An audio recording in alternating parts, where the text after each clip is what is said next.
Welcome to my kitchen. Thank you very much for this opportunity. As Basma shared, my name is Yamira Lee Johnson, but I'm known in this realm as Mira. So Breaking Bread with Mira is our company, and I am located in Orlando, Florida. I'm a holistic life coach and wellness chef, and I've been in this industry doing this for the last 8 years. So thank you for asking that. I was named or given the nickname Mira because when I work corporate, my name is Yamira, and a lot of my colleagues and coworkers couldn't say Yamira. So they will hear me say Mira, Mira, which is look. You know, when I'm trying to catch somebody's attention, I'll be like, Mira, Mira. And they said they started calling me Mira, and that's where everything came about. Mm-hmm. So first of all, I know you consider yourself an immigrant, even though you are from Puerto Rico. Could you tell us more about why you consider yourself an immigrant, even though you are a U.S. citizen? We are born in Puerto Rico, and I know people use the word privilege in a notation that it might not be positive right now, but to me, it is a privilege to have a United States citizenship because we see a lot of our brothers or sisters from the Caribbean, South America, Central America, that they're struggling right now with that. Why do I feel like an immigrant even though I am a U.S. citizen and I'm considered an American even though I was born and raised in Puerto Rico? It's because of the experience that I've gone through. Just moving out of Puerto Rico was a huge decision that I made almost 17 years ago. And the experience that we went through, just leaving what's known, leaving what's familiar behind, leaving our family. We have built a life. My children had friends and all of their family. I had the blessing to have my sisters around when I was having my babies and they were having their babies. So we kind of became like a tribe of mothers raising our kids together. So we were leaving all of that behind to come into an unknown place, starting from scratch and getting everything done together. The cultural differences, differences were huge because I went to live to Pennsylvania, and the area that we were in, we were obviously a minority. So we were pretty much the only family of color in the area. My kids were known as the colored kids or the Hispanic kids or the black kids. However, people felt they could put them in that little box. Even Americans who live in the United States don't know that Puerto Rican have a U.S. citizen. Is that something you have noticed or experienced before? Absolutely. When I moved from Pennsylvania, my husband's job moved us to Mississippi. I met my husband in Pennsylvania, and he was also a single parent at the time. We met, and God had a plan for us that we didn't know. But from there, we were moved to Mississippi. And in Mississippi, because of course I'm dark skinned, I might be light skinned to some people, but I'm dark skinned to others. But at the time, people will see me and they think, oh, she's African American or black. And then I'll start talking and they'll hear my answer and be like, you're not from around here, are you? No, I'm not.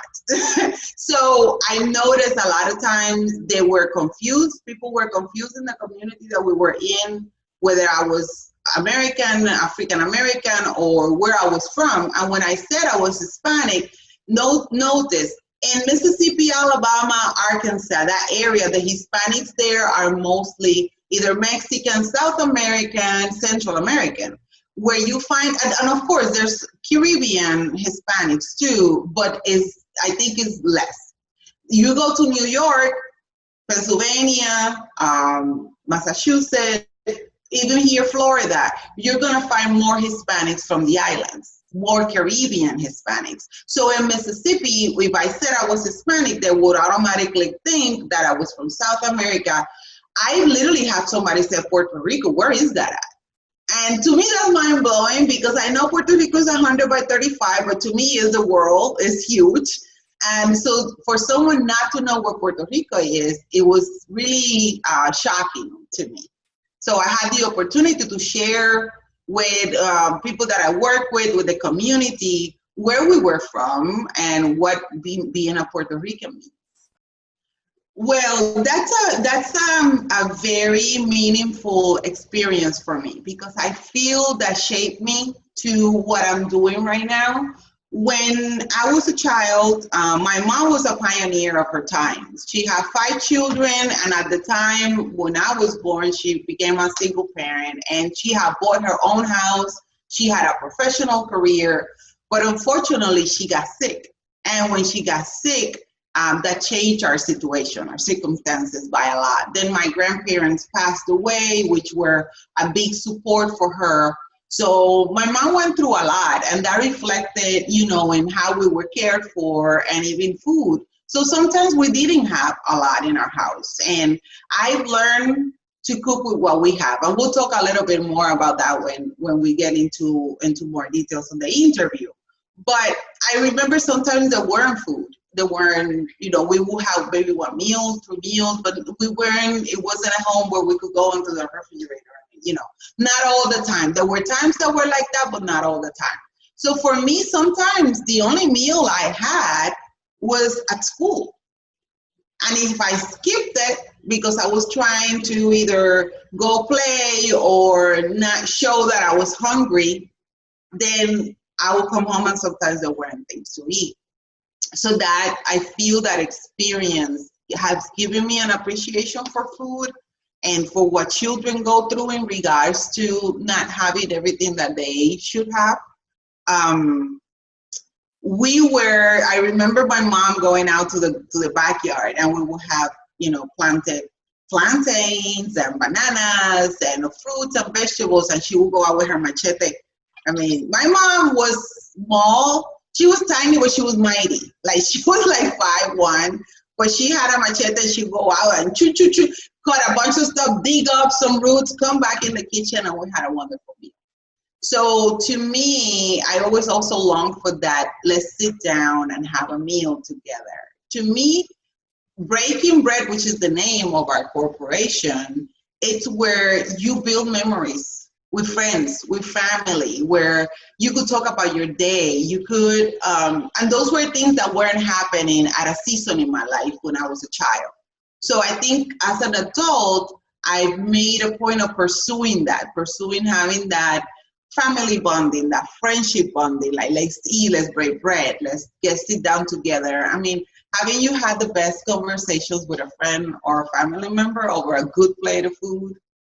It's interesting because, let me lower this because I don't want to burn the chicken.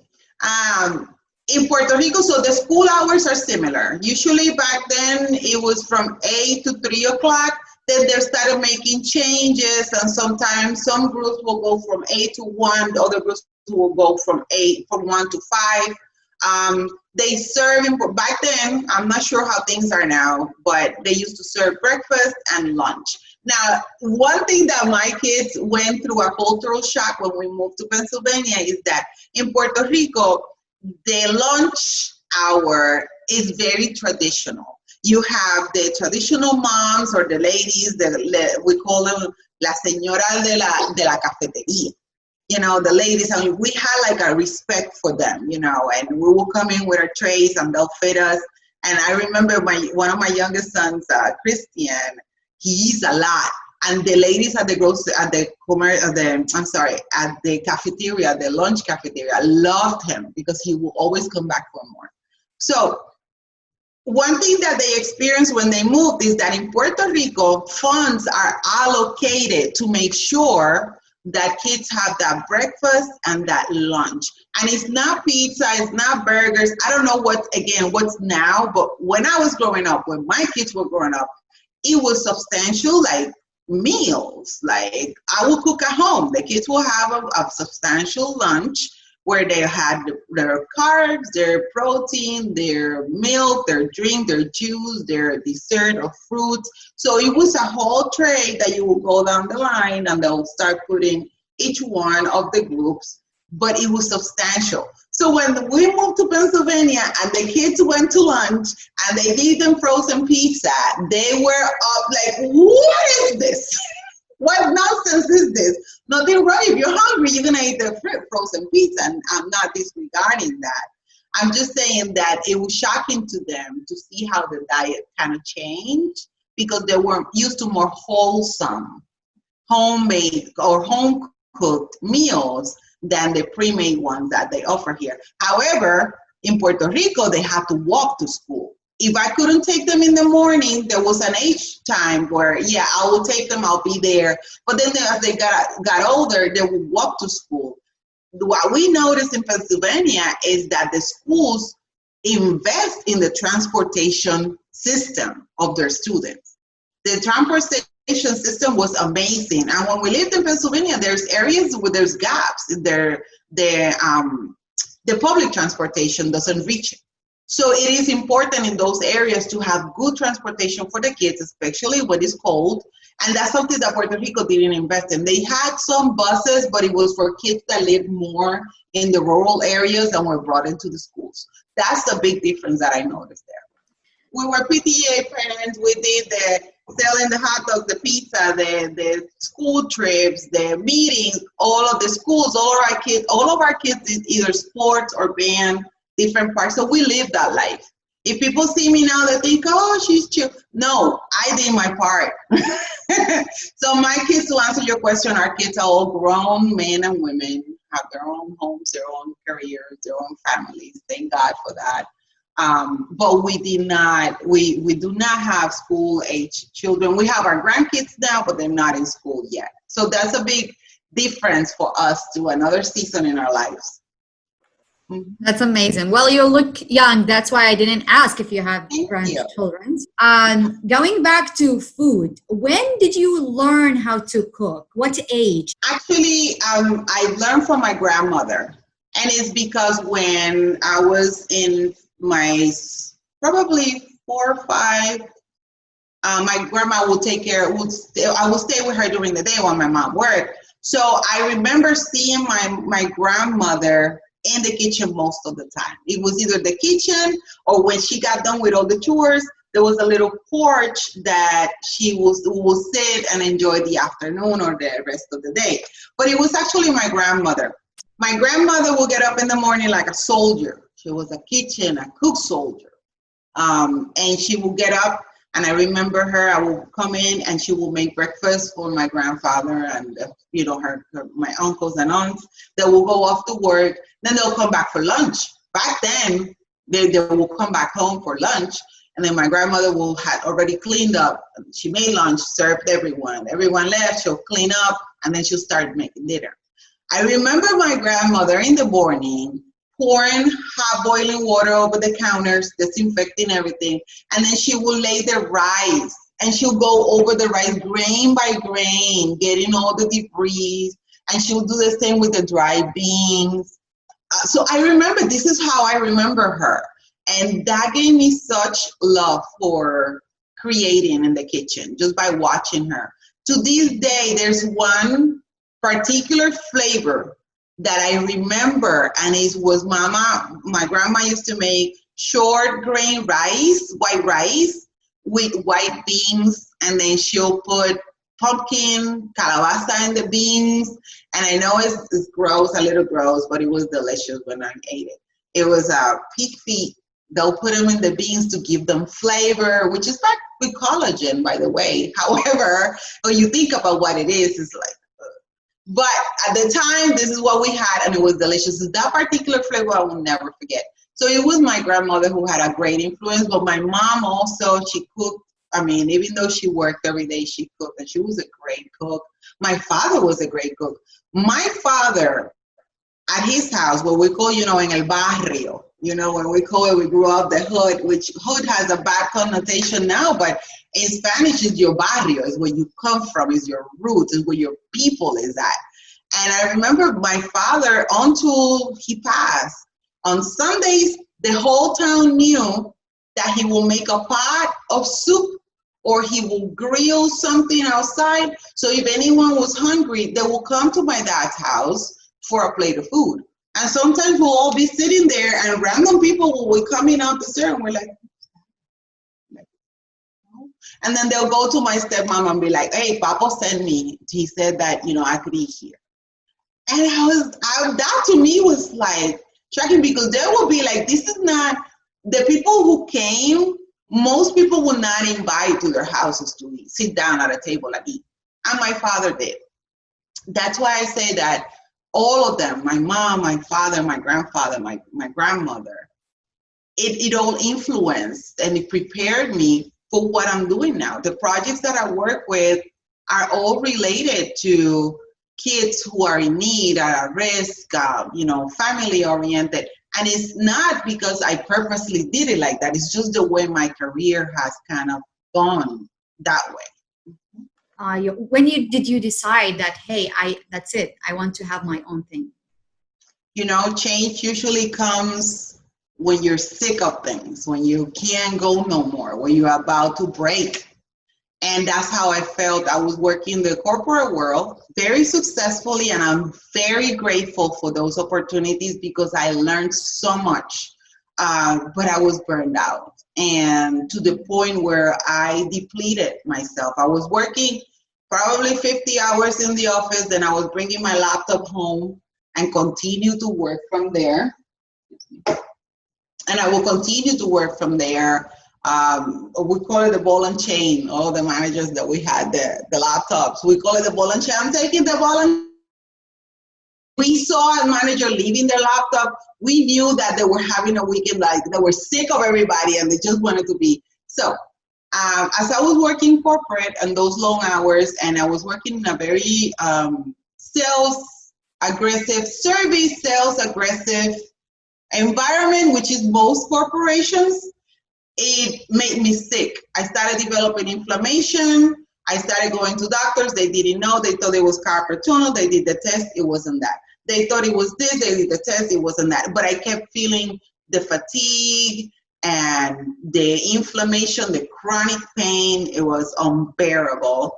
And at that point, when I saw that the doctors weren't helping because they didn't know what was wrong, all of my tests were coming back. One doctor said to me, hey, on paper, you look like a very healthy woman. Here I am with aches and pains, and they attributed everything. Oh, you're getting older. I'm like, yeah, but I'm active. I try to eat well. Anyway, I was neglecting myself. I felt so ill that I had to take time off. Now, at that time, I was in the crossroad because I was already doing pro bono work for some nonprofit organizations, building my portfolio in public relations and marketing and advertising. And I said, you know what, I can't do an internship. I have to work for a living, but I could do pro bono work and use that as to build my portfolio. And I did. Then one Friday, I was done, Basma. I was exhausted. I was tired dealing with all of the nonsense that comes with that environment, that corporate environment. And my husband and I, we prayed. I said, Lord, I need strength. If you want me to do all this, then give me strength. If not, then, help me out, throw me a bone, do something, because I'm about to collapse here. I came home, I came to work that Monday, and our boss from South Florida was there. And we knew that when she came from South Florida to Orlando, something was happening. Well, she came to tell us that we're going to close down our department. I was offered a position in Chicago or South Florida. So at that point, I decided I'm going full-time on this.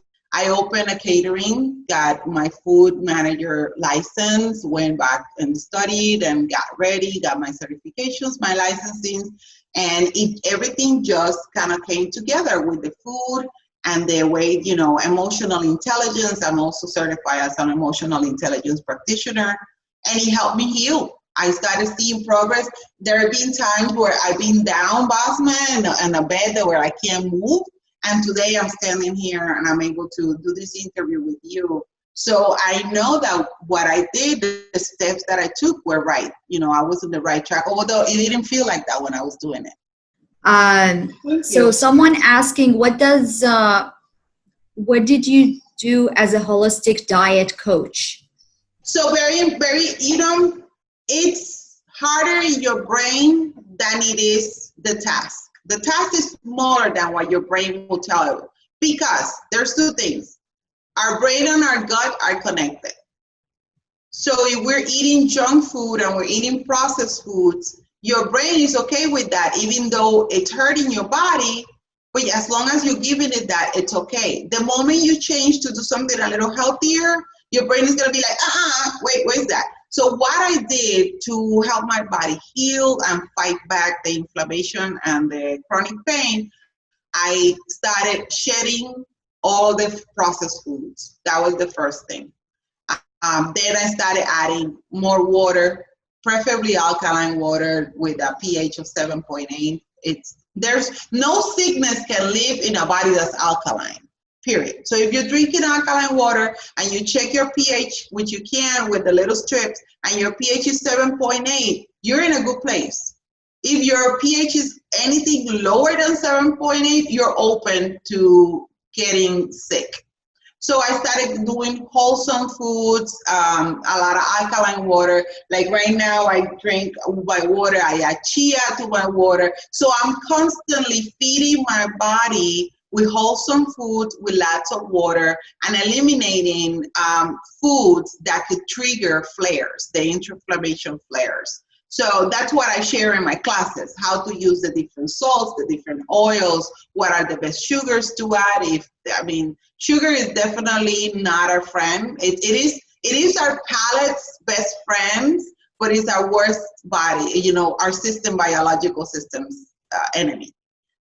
But as long as it tastes good, we keep eating it, right? Just like as long as we keep hearing what we want to hear, we believe it. So that's exactly how food is. So I started doing that, just eliminating anything that would trigger, which is mostly processed sugars, processed breads, pastas, all of that crazy stuff. So that's how my holistic approach is. Let's go wholesome. Let's start looking at what food is like, and then let's start identifying what food-like products are, which is what we eat mostly now. I am so happy to share this dish with you, but I do gotta give you a disclaimer. Although plantains, I'm making tostones, first of all. Tostones is Caribbean gold. So tostones are made with the green plantain. You want the skin to be hard and green. And this is fried. So that's why I gotta give you the disclaimer. The healthy part is because, plantains have a lot of magnesium, they have potassium, which is great for your body. Now, because they have to be fried, the way it'll be more wholesome and more healthier is by using, avocado oil. See, I'm not sure if you can see it there. Avocado oil is packed with oleic acid, and the oleic acid is alkaline. I know it's kind of weird to say it that way, but this is one way to keep yourself alkaline, is consuming either avocado oil or extra virgin olive oil. So for me to make the tostones a little healthier, what I do is then I fry them in avocado oil. You don't need a lot, you only need a little bit, and I'll show you the amount that we're gonna use when we start cooking. And also, it doesn't have a strong taste or smell. Like olive oil is very distinctive, the flavor, not with avocado oil. Avocado oil, you don't smell it. So if you live in an apartment, you could fry your tostones and it's not gonna smell like a cafeteria afterwards. So tostones are made with this tool right here. I just brought this one from my last trip in Puerto Rico, if you can see it. Well, this one, they're not, okay. So these three, they look different, but they do the same process. They're just the flat tostón, which we call it tostones, but in South America, Central America, they call them patacones. So if you hear patacón, there's a song called Patacón Pisao. That's what that means. I feel like here you're gonna sing and dance with them. Like I'm getting excited. So this is one. Now, this tostonera is different because it has a deep hole. So when you put your tostón there, this little bowl, and you smash it, and you'll see it when I make them, it's gonna make your tostón like a little cup. And then instead of flat, then you have a little cup you can stuff with little Like to me, this is a piece of me and my culture, my Puerto Rico, my family that I'm taking with me. That's why I would like throwing them out. It's like wait, because it represents so much of our culture, like you just explained. So that's why I have the different ones. Last time I went to Puerto Rico, I grabbed a bunch of them, and when I came back, I made packages for the kids to take so they could have them at home too. So yeah, this is a very traditional tool in our culture, in our kitchen. That's amazing. Yeah. Okay, so what's the next step? So the next step, so I'm going to show you now, for those who have not done it, how to safely, I said safely, peel a plantain. Have you ever peeled a plantain? Never. I ate plantain, but I never made my own. All right, so if you can see me from here, now I'm going to show you the way to do it safely, and then I'm going to show you how I usually do it every day. This plantain, if I leave it out in the counter in 5 to 7 days, in 5 days it's going to start turning yellow and soft. 7 days is going to call what we call ripe, and then at that time it's called amarillo, which is yellow. We call it yellow plantain in English. In Spanish, we just say amarillo. So I'm going to show you how to cut it.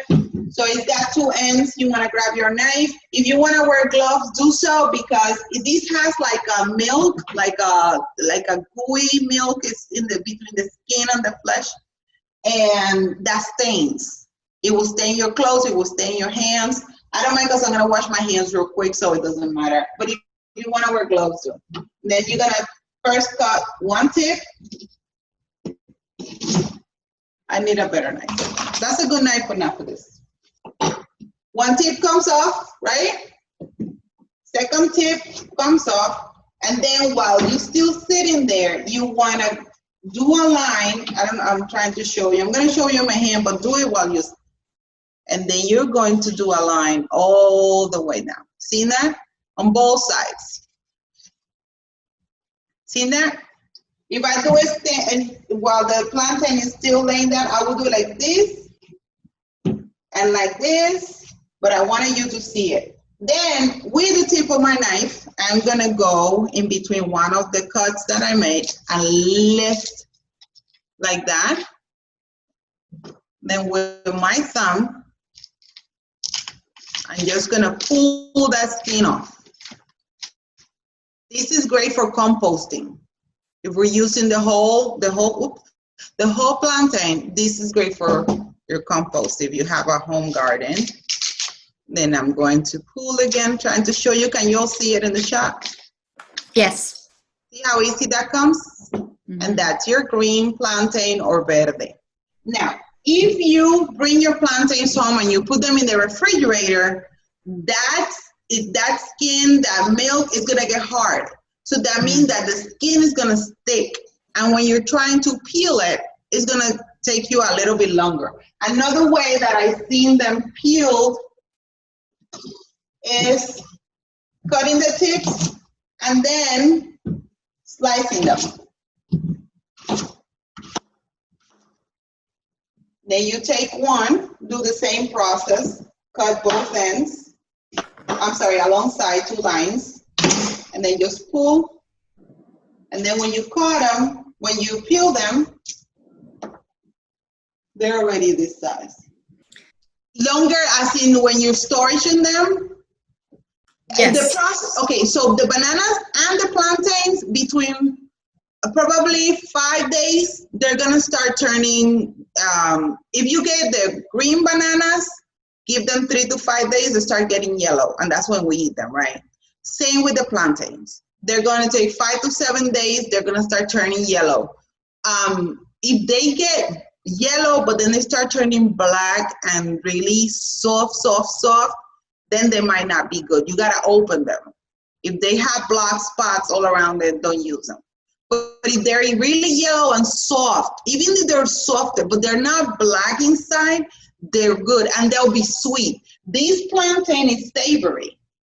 But when it's yellow, it turns really sweet. And we use it as a complement in our food, like savory and sweet, or we make actually a pie with it too.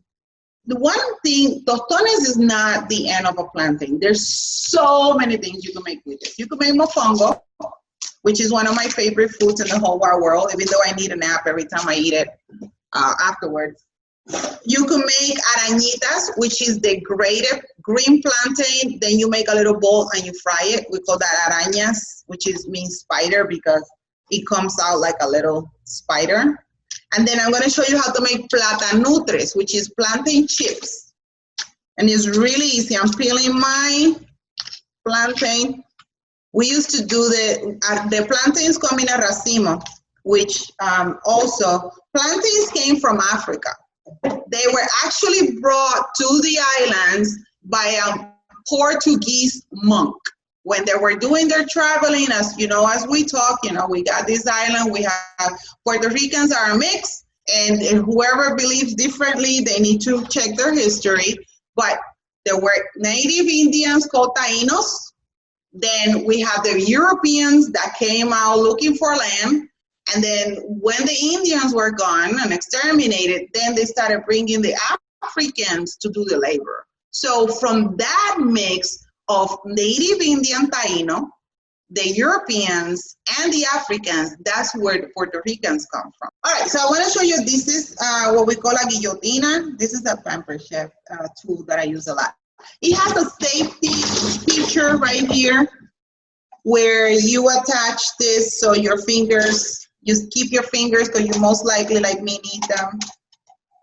I'm not going to use this right now because I want you to see the movement on the plantain. So I'm going to get the movement. It has this fine, sharp blade right there. And I'm just going to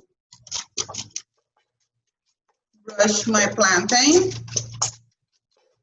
Oh, that's, I thought like, so you could do it with the knife or you could do it with this, right? You could go really thin with your knife, but we mean that because sometimes my hands are so inflamed, even chopping. It's a little bit of a challenge. This tool will make it, like if I'm making this for my families here, I have to use that. I'm not using this knife. So this is how you want them thin. Yeah, and we're gonna cook it in a little bit. Let me just do the rest of the plantain and then we'll start making some tostones. Is that okay? So that's what the platanutres or plantain chips look like. This is a great bunchy again. If you cook this in avocado oil, you're definitely in for a treat. It's a lot healthier. I don't use vegetable oils and other oils with trans fat. They're just a quick trigger for me in regards to the inflammation, so I try to avoid them. If I don't have avocado oil, I will probably then use some ghee, which is lactose-free butter. I will definitely use that. And then what we're gonna do with this, actually, we're gonna make a test. I'm going to put some so what I did real quick, I'm gonna put these ones in the air fryer to make it even healthier, okay? So I added some, you know, when you put things in the air fryer, the key is to brush it or put a little bit of oil so the air in the air fryer cooks with the oil and makes it crispy. So I just added maybe half a teaspoon of avocado oil. This is the whole plantain. I'm going to, so I'm placing my plantains right there. And we'll take I think I love falafel, and I know like we need to fry them. And I think if I buy this, it will be just especially for the falafel. So I could make it with no oil. We need to try making falafel with avocado oil. Yes, yes, with the air fryer. Yes, with the air fryer and avocado oil. So I'm gonna do 380, and we'll check it at 8 minutes, okay? And if that's too loud, I'll talk a little louder. Now, let's get some of our tostones done. So we wanna go medium high. I have already here about 4 tablespoons of avocado oil. And we're gonna let that get to temperature. In the meantime, I have some garlic. So I want to show you while we get our temperature to the right level, to the right temperature, our oil. A little bit more. I want to show you a couple of products that are amazing to me because I don't know how my mom or my grandma will feel about this, right? But we're all modern. We're thinking about being fast in the kitchen.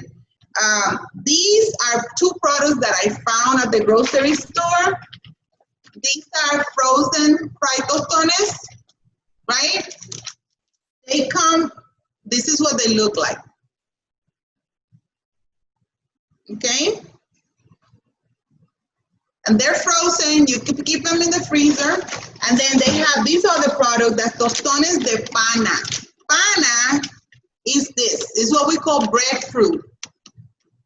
And you could cut your pana and fry it just like these tostones too. So I wanted to show you that because you can buy them like this at the store if you can't find fresh plantain. But if you do find the fresh plantain and you buy a lot of it, you could actually make this at home. So you see how I got all these plantains here. They're not gonna go to waste because the kids will come over and they'll get some and we'll cook some. But what I do is that I fry my tostones. Tostones need to be fried twice.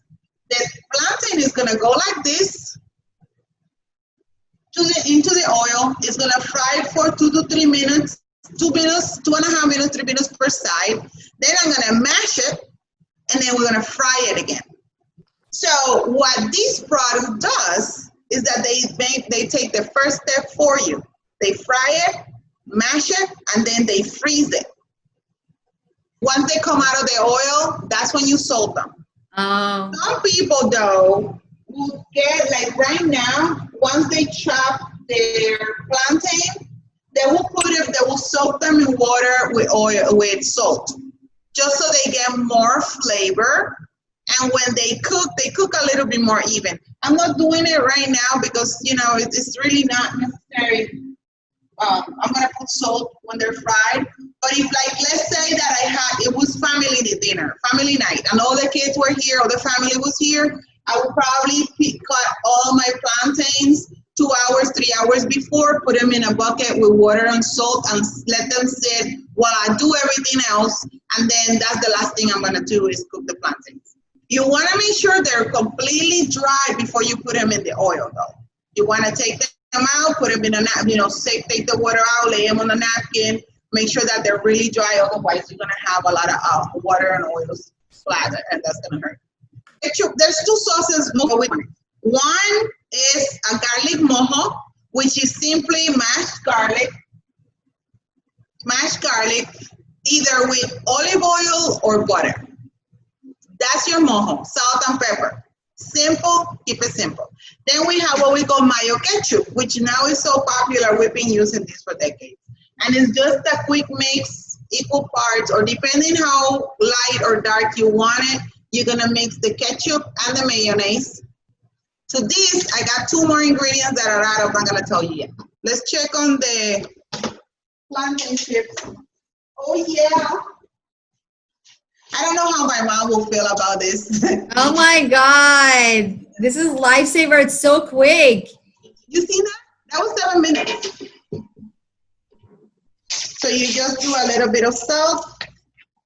And then you have your dipping sauce. For this, I have already some guacamole. And there you have a delicious. You're all gonna excuse me. Oh my God. How I know if my oil is ready, just take a little piece of plantain and throw it in there. So now you can see that it's cooking. I'm gonna safely show you how to put them in there. Don't just dump them because that's gonna splatter and it could burn you. Just take your time, put them in one by one. I want my oil to be hot enough. You don't need to cover them. We just gotta flip them in 2 minutes. So I'm gonna just chop here some garlic. Just gonna slice it thinly. So I just chopped some garlic, and here I have some culantro and fresh oregano. And I'm gonna flip my plantain. We wanna make sure that the center is actually cooked, otherwise, if it's not cooked, when we try to smash them, they're gonna break apart. So, okay, I did that. Now I'm gonna chop the oregano and the culantro on top of my garlic. Just give it a quick rough chop, real quick. I have this little ceramic, right? I got my garlic and my oregano and my culantro chopped here. You don't have to do this. This is my preference. It's just a family recipe. And then to this, you could either add the olive oil right now, salt and pepper, and that's it. That's your mojo. The next one, which is a little bit more classic, is you take your ketchup. I'm gonna add it to my herbs and garlic. This is the mayo. We're gonna add our mayo, and we're gonna give it a quick mix. And this sauce, these two sauces, Tostones is not the limit. You could use this over, potatoes. Okay, so we have our two sauces ready. We're gonna set them aside until our Tostones are ready. I'm gonna flip just to see the sides that I see that are not getting the oil yet. Just gonna flip those. Well, I had a few kitchens in Puerto Rico, but I could tell you, in Puerto Rico, I had a patio where I had vegetables and fruits, so I'll be able to go outside and grab some stuff and herbs before dinner. I don't know what else I guess I don't see a lot of differences in the kitchens because I'm the common denominator. My mom and my dad used to say, is there fire, I can cook. So cooking is not so much about fancy and having the latest electronics, and cooking is about putting together food that is going to show either your background, your culture, or the love you feel for that ingredient or for the person you're serving. Let me show you, these are the frozen products, the frozen tostones. I'm just gonna brush them with olive oil. Because remember, they already cooked the first time, right? They're in my little bag, little bit of not olive oil, avocado oil, aceite de aguacate. And just like that, we're gonna put them in the air fryer. So you can do it either in the air fryer or on the stove as you just. Well, this is the second fryer. So they're already cooked. They're only going to get crispy. So I'm gonna do 400 for 4 minutes. Okay, it's a lot of them. So let's do 5 minutes. Bayamon is where I'm from. I went to school there, lived there. That's where my mom bought her first house. But I have family. The original Marchanis on my father's side came in through Mayagüez. Mayagüez is a kind of like we call here, like a marine town. A lot of people live around the coast. There's a lot of Indian and historical findings in that area. But one thing in Puerto Rico is that most people cook really good, so people eat at home. And like I remember where I live, we were like, right now I'm making all this food, and right now there's only 3 of us here in the house. I will literally make this, break it into packs, and then go back to my neighbor's house and say, hey, Mira, okay, you said, here you go, you want some? And they'll be like, oh, yeah. And same way. Sometimes we'll be there and our neighbors will be like, hey, we made some of this, we want to try it. So we had that, at least I grew up with that fellowship, that neighborly fellowship where if you needed a cup of sugar, your neighbor will give you a cup, if he had it, he'll share it with you. If you have a plantain tree in your house or a couple of them and you pick up un ramillete, which is what we call the plantains coming out, if you take that out, you usually share it with your neighbor. See, so it was that fellowship that nobody will go hungry. Everybody's gonna eat something. So this is our plantains. I want to show you. They fried once.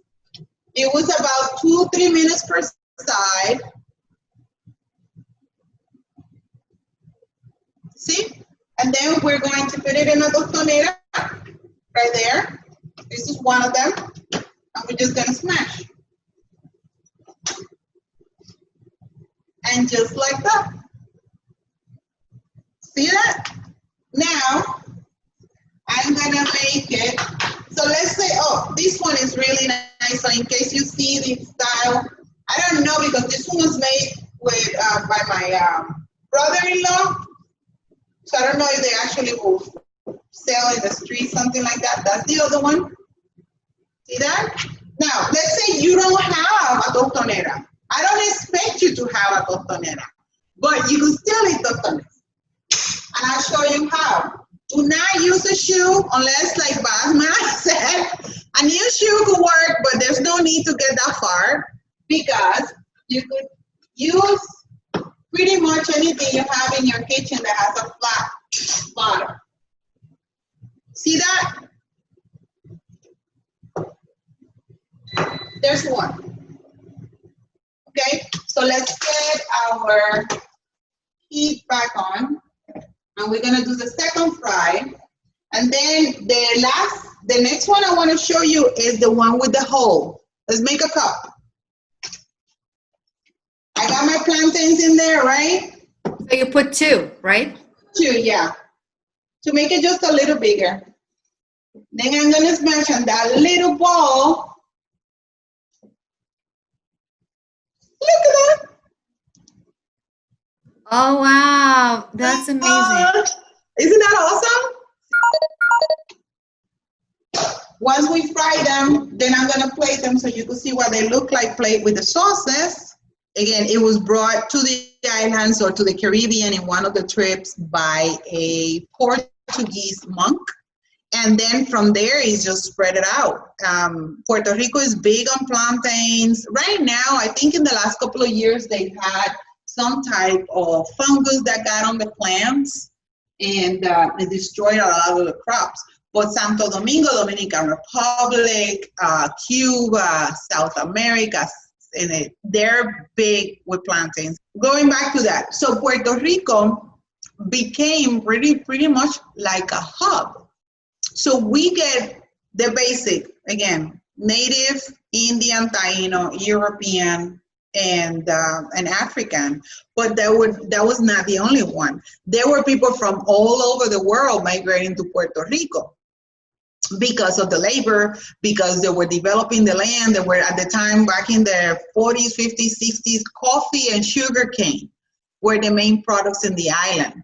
So the distribution of that brought people from all over the world. Just like Puerto Ricans were in the diaspora to New York to work the farms back in the 50s, 40s, and 50s, that's what happened in Puerto Rico. So we do have a big Asian and Chinese, Jewish to Arab. We have big communities in Puerto Rico because they found that this was a hub for them to come in, build their lives, build their communities, build their families there. A lot of those communities own businesses in Puerto Rico. So what are some above koi? There are some vegetables that came through those trips too. Your little cup. Oh, I was gonna tell you, share a memory about the cup. When I worked corporate, I had about a 10-minute drive to the coast from where my office was. And sometimes I just needed to get away for a minute, just to get myself right. And I could be human and civilized to people. So I would take my lunch hour and drive to the coast. And there was this little food truck standing there waiting for me. And all they sold was the Tostones cups. And they would stuff them with, octopus and fish or shrimp or chicken.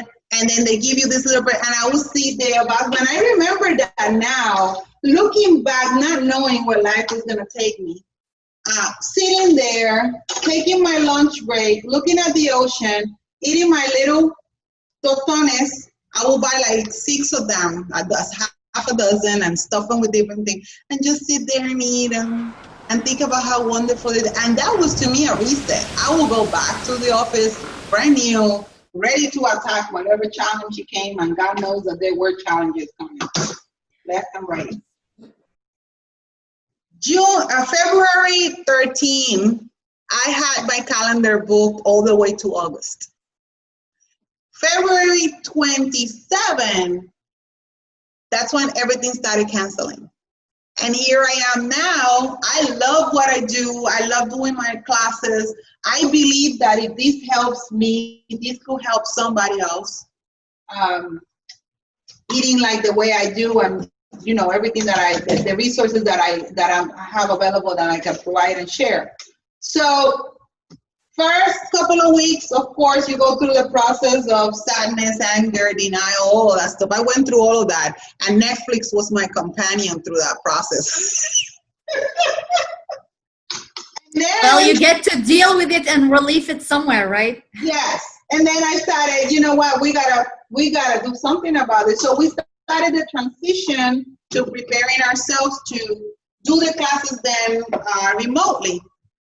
We provided a couple of proposals to different clients, and they're like, you know what, yes, because this is what everybody's doing. And the clients that I was working with take me to places where there are people, either kids or offices, doctor offices, or even 55 plus residencies. So this is people that are higher risk. So they started, you know what, I said, you know what, we're gonna transition. So I took that time, Basma, really to heal, to rest, to eat well, to get I wasn't sleeping. I went through the process where insomnia was just hurting me. To regulate my sleep, go back to basics in regards to how I eat, how I'm exercising. So it's been a healing process for me, and thankfully now we have those clients coming back saying, you know what, we're gonna build this, we're gonna continue to do this, but we'll do it on online platforms. So that's what it's been. So to me, as a holistic life coach, I'm able to address all those points by sharing a plate of food. Wait, I'm not done, hold on. How that became. Oh my God, look to the dish. I tricked you. Oh my God. A little earlier, I cooked a little bit of chicken, just a chicken thigh, just seasoned it and cooked it. I'm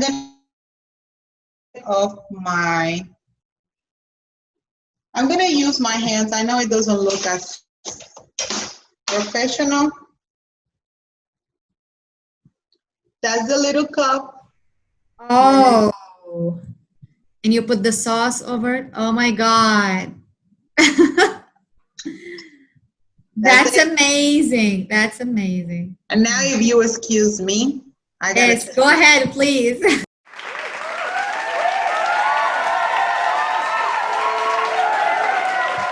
Wow. I could eat this at any time of the day. Thankfully, I can definitely do that too. Yeah, and it's a good snack. You can make this ahead of time because they don't have to be hot to eat them. They're just plantain chips. Okay, so our company is called Breaking Bread with Mira. We are on breakingbreadwithmira.com. You can find us there. On social media, if you look for me on LinkedIn, you're going to find me as Yamira Lee Johnson. And social media, we have Coach Mira Cooks and Breaking Bread with Mira. You'll find us on Twitter, YouTube. Breaking Bread with Mira TV is for YouTube. But Instagram and Facebook, Coach Mira Cooks. The services that we're providing right now are online coaching, where if you want to take your health to the next level and you want to learn, okay, what can I start adding to my meals now to start helping my body get back on track and heal, I could help with that. We do private sessions online, but we also create videos, cooking videos. So if you have a recipe or a book that you would like to recreate the recipes, we can do that for you. And we have a series of classes. One of them, it was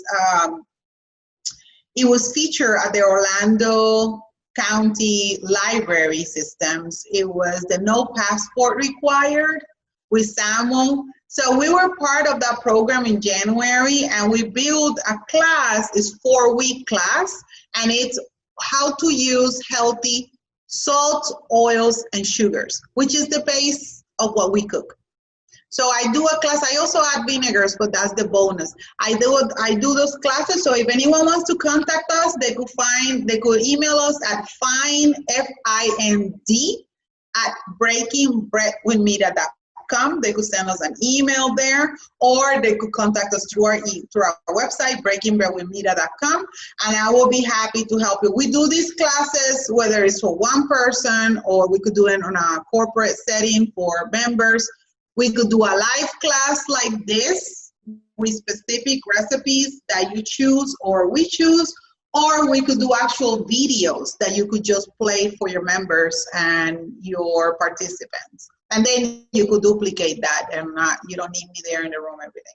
Thank you. And actually, you do more than that, because I feel like you take our home food that bring memories, but also there's a lot of oil and crazy stuff in it, but to make it to a next level, how we can eat it in a more healthy way and still keep that taste in it, which is what I really like to do all the time.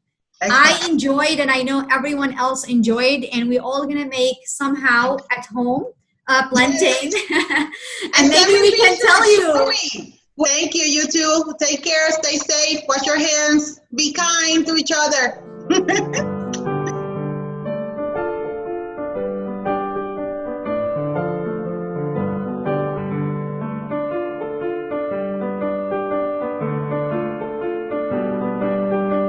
This program is brought to you by Islamic Relief USA, Welcome in Gainesville, ACLU Florida, Weave Tales, Raise Legal PLLC, Engage, Mubarak Law, Welcoming America, Florida Immigrant Coalition, We Are All America, the Law Office of Karen Winston, CARE of Florida, Museum of Science and History of Jacksonville, and the family of Andrew Myers and Mac Michaud.